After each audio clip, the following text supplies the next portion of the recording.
When Bai Su appeared, Bai Kiwi's face had turned pale, then red. Now, with old Bai here, ignoring him completely, his face became even uglier. Old Bai shook our hands, patting Song Fu's shoulder. "You look exactly like your brother. Stealing those 25 steel plates? Impressive! You have done better than him." Song Fu, at first stiff during the handshake, now smiled widely at the praise. "Old Bai, you are too kind." Old Bai laughed. "Song Jian, is he not right?" Song Jian nodded. "He has always been better than me, just a bit stubborn." Song Fu kept smiling, clearly very happy. He had probably never been praised like this, especially by someone as important as Old Bai. We talked a little until Song Jian said, "Old Bai, this treasure hunt brought out everyone's cleverness. Kiwei went too far, but young people are competitive." Old Bai's face became dark when Bai Kiwei was mentioned. "Song Jian, this shame cannot be forgiven." His serious words shocked us. Bai Kiwei's face changed, but anger showed in his eyes.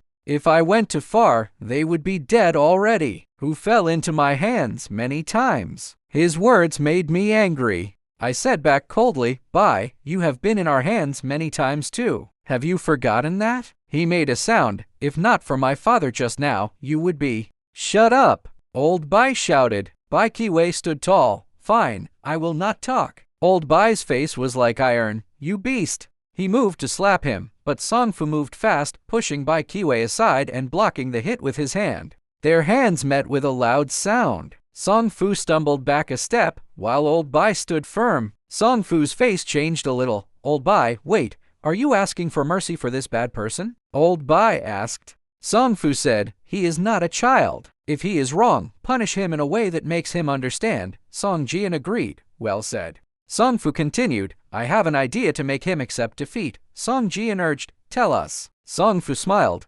"Kiwei is mainly angry about losing to Wesley, right?" Bai Kiwei smiled in a mean way, speaking softly. "What is Wesley worth?" Anger rose in me, but a soft hand touched my back. I looked up. Bai Su stood beside me, her hand on mine, giving a gentle smile. That smile carried all the unspoken words since we last saw each other. My anger disappeared. Song Fu said, "Kiwei, you did not find the treasure, did you?" Bai Kiwei made a sound. "Hey, Song Fu asked, "Do Bai Su and Old Bai have any clues?" They both shook their heads. "None." Song Fu smiled widely. "Perfect. Kiwei and Wesley, why don't you both think hard to figure out where Yu Tingwen hid the treasure? The first to solve it wins."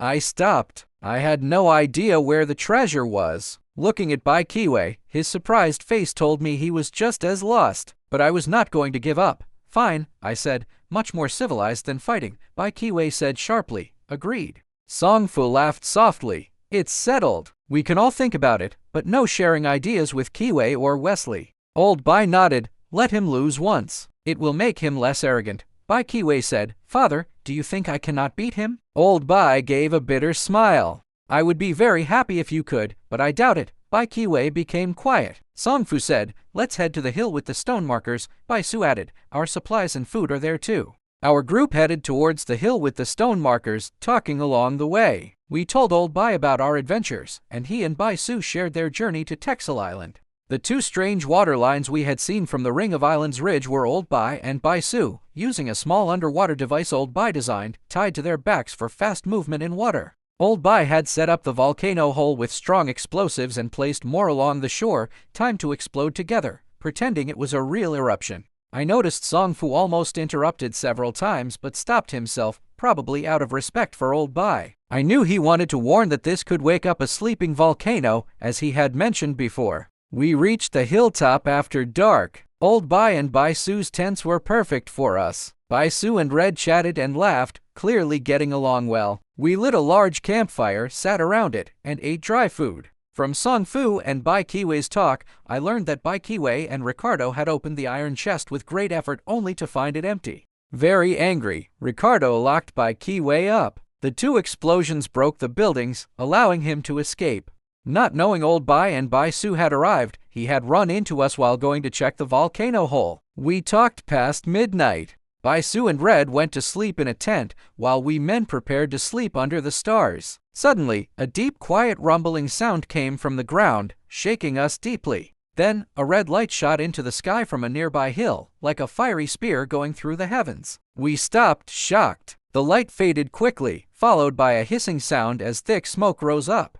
The rumbling became quiet. I said first, "It's that volcano hole." Bai Su stepped out of the tent. "Father, could some explosives not have gone off until now?" Another rumbling sound came from below, the hill shaking. Old Bai stood up quickly. "No, it's the worst thing I feared," Songfu said. "The volcano is really erupting." Silence fell. No more sounds came, but smoke kept rising from the volcano hole. I urged, "We need to leave now." Before anyone answered, Bai Kiwei, standing by a stone marker, smiled in a mean way. "Wesley Wei, are you scared to compete with me?" His proud voice annoyed me. I knew arguing was foolish now, but I could not stand his attitude. I smiled slightly. "Fine, we will stay." "Everyone else leave." Songfu stood. "I know a little about volcanoes. Let me check the volcano hole first." Song Jian said, "Be careful, brother." Songfu nodded. "Don't worry, big brother." Their short talk showed brotherly care. Red poked her head out of the tent. "Professor, wait, I am coming." Songfu laughed. "You cannot. It will burn your hair, and that will not look good." Red protested. "No way." I interrupted. "Red, don't be stubborn. Songfu will be back soon." She nodded unwillingly. Songfu ran downhill. We stayed quiet. Bai Kiwei walked around the 4 stone markers, clearly not wasting time to solve the puzzle, and beat me. I knew Bai Kiwei was smart. I was not going to lose to him. So, I stepped aside, hands behind my back, thinking hard. Songfu had suggested this contest hoping I would win, but how could he be sure? He had mentioned on the small island that together piercing the golden light was key. But what that phrase meant was not clear to me. I walked for a full hour, my mind empty. During that hour, my thoughts were stopped twice by distant rumbling sounds. The volcano hole glowed faintly red. Half an hour later, Songfu returned, his face serious. "Things are not looking good." Old Bai hurried. "What is the situation?" Songfu said, "The volcano hole itself is not too bad, like a typical small eruption. Even if there is lava, it is not a big threat yet. But on my way, I found 3 spots with cracks 7 or 8 yards long, with white steam coming out."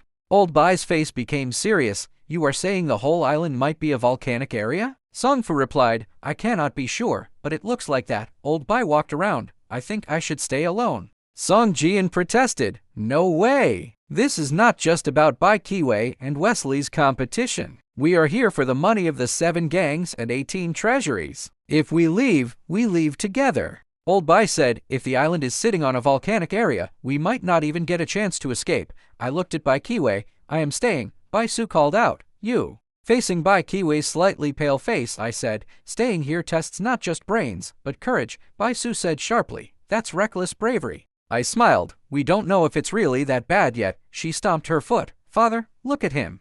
Old Bai said, "No arguing. We will wait until morning to see if anything unexpected happens." Song Jian started. "Tonight." Old Bai stopped him. "I am sure nothing big will happen tonight." Songfu agreed. "Right, let's wait till morning. Don't fail at the last step." Bai Su insisted. "I still think it's not worth the risk." I thought for a moment. The risk is worth taking, but not for everyone. "Just leave me and Kiwei here." Old Bai looked at Songfu. "What exactly did you see out there?" Songfu gave a strange smile. "Old Bai, volcanoes are like women, unpredictable. Calm 1 minute, destructive the next." Old Bai walked around again, then said, "Fine, we will go back to the Ring of Islands. Wesley and Kiwei stay, but if anything changes, you two must leave immediately." Bai Su said, "Father, their proud competition is not worth continuing." Old Bai looked at me, clearly wanting me to agree. After fighting with Bai Kiwei, I was determined not to give up. If Bai Kiwei wants to stop, I will not protest.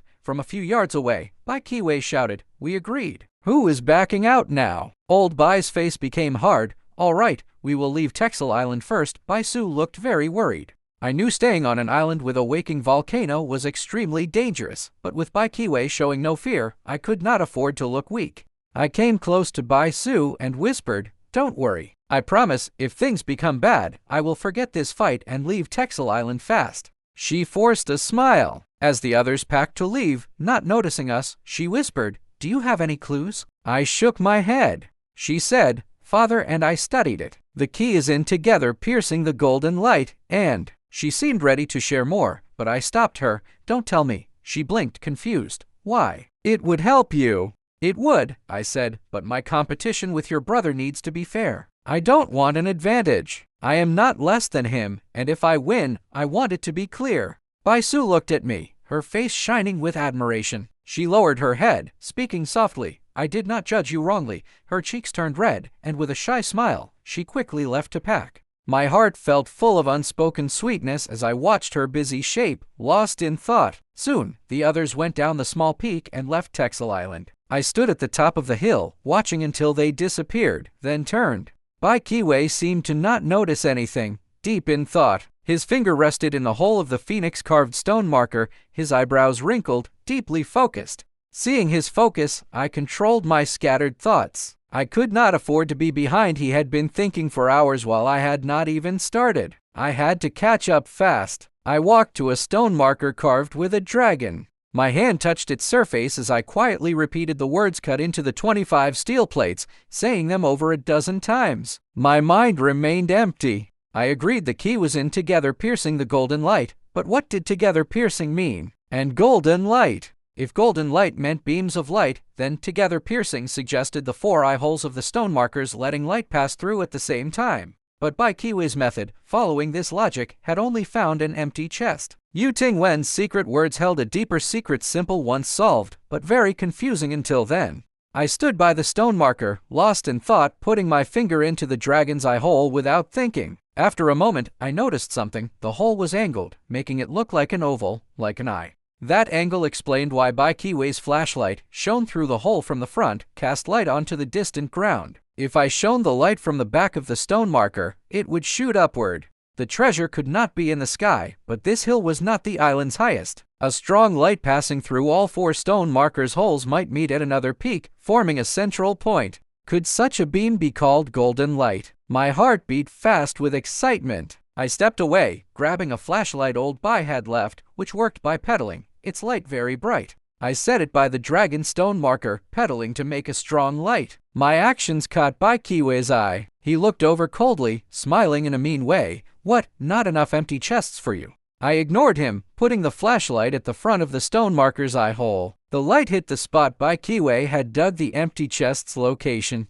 He kept smiling in a mean way, but I turned to the back of the stone marker, pedaling harder. The flashlight's light became as bright as a small searchlight. I aimed it through the eye hole from behind. A very bright light shot upward, cutting through the dark, landing over 200 yards away on the opposite hill. It lit up a pine tree, and under it sat a flat, smooth stone. My heart beat fast. I looked back at Bai Kiwei. His face was serious. I rushed the flashlight to the tiger stone marker, shining it through its eye hole from behind. Bai Kiwei burst out laughing, and my face turned red. The light did not hit the pine tree stone as I had hoped. It shot into the endless dark, no central point at all. Treasure in the sky, huh? Bai Kiwei mocked. I said back, about as useful as your empty chest. He looked angry, but we both became quiet, thinking deeply again. I had thought I was close to solving it, but the tiger's light shooting upward meant the treasure was not in the air. My method had failed. Checking my watch, it was AM. Neither Bai Kiwei nor I felt sleepy. We walked around restlessly. Suddenly, another rumbling sound came from the ground, spreading like waves from a central point. As it reached our feet, the hill shook. A strange hissing sound followed.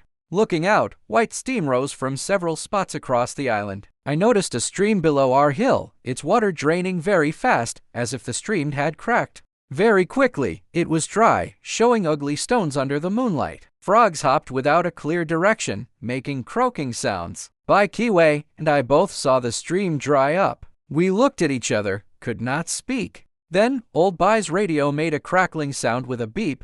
What is happening on the island? I replied. We felt a slight shaking across the island. Old Bai asked, any other changes? I said, yes, a stream dried up for no reason. Song Fu's voice came through. The ground is moving. The water is leaking through cracks. Red called, cousin, are you okay? Old Bai's voice followed. Where is Kiwei? Bai Kiwei stepped forward. Here. Old Bai said, you are staying on the island? Bai Kiwei's eyebrows moved as he took a deep breath. Yes, Old Bai said, fine, but if things change, I order you both to leave immediately. Bai Kiwei replied, we will see. Old Bai made a low sound, probably to the others on the ring of islands. Don't talk to them. It will stop their focus. The radio became quiet. I stood, looking down. The moonlight was bright, showing 17 or 18 spots letting out steam, each with wide, deep cracks. From the volcano hole where Old Bi had set explosives, a dull, regular thudding sound, like heavy drumbeats, was heard, making me feel very cold. Staying on Texel Island was becoming more dangerous every minute, but I was not ready to leave, not just for pride, but for the treasure. If the volcano erupted, that huge amount of money would turn to ash. I returned to the 4 stone markers, speaking the riddle softly. Bai Kiwei bent down, scratching the words into the dirt with a stone: vermilion sparrow's eye, white phoenix's eye, white tiger's eye, green dragon's eye, together piercing the golden light. My brothers, ascend the peak, on the day of return, see the sunlight again. He looked at the words, not blinking. I came closer, looked at them, and smiled in a mean way. Kiwei, you got the order wrong. First is white phoenix's eye, then vermilion sparrow's eye. He made a sound. What is the difference? It is the same thing.